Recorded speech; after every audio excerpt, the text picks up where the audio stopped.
Moi, je pense qu'on peut changer les choses. On peut changer les choses parce qu'on peut se retrouver autour d'intérêts et de valeurs communes au plan militant. Il y a des populations et des citoyens concernés par les conditions d'existence qui sont les leurs, qui ont des choses à dire sur la manière d'envisager une autre organisation de société.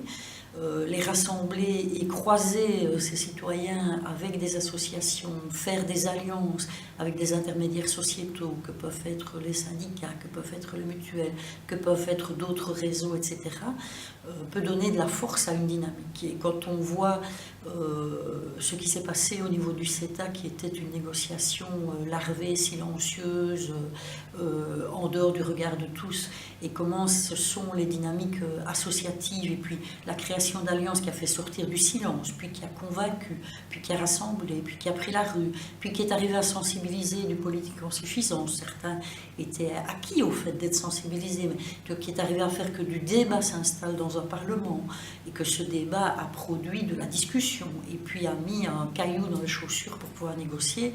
C'est la preuve qu'on peut le changer.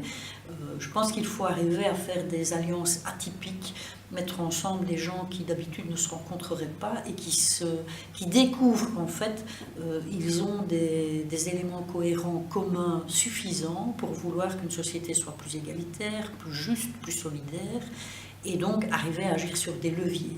Des alliés, il y en a dans tous les milieux. Il y en a dans le monde associatif, il y en a dans le monde des intermédiaires sociaux, il y en a dans le monde politique, il y en a dans le monde des administrations, il y en a dans le monde des travailleurs indépendants, etc.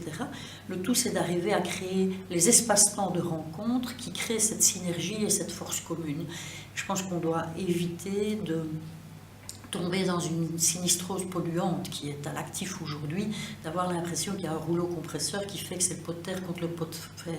Effectivement, on est dans une disproportion, mais si on ne s'attaque pas à cette disproportion en essayant de créer le rapport de force, effectivement, on baisse les armes. Et moi, je crois à l'inverse.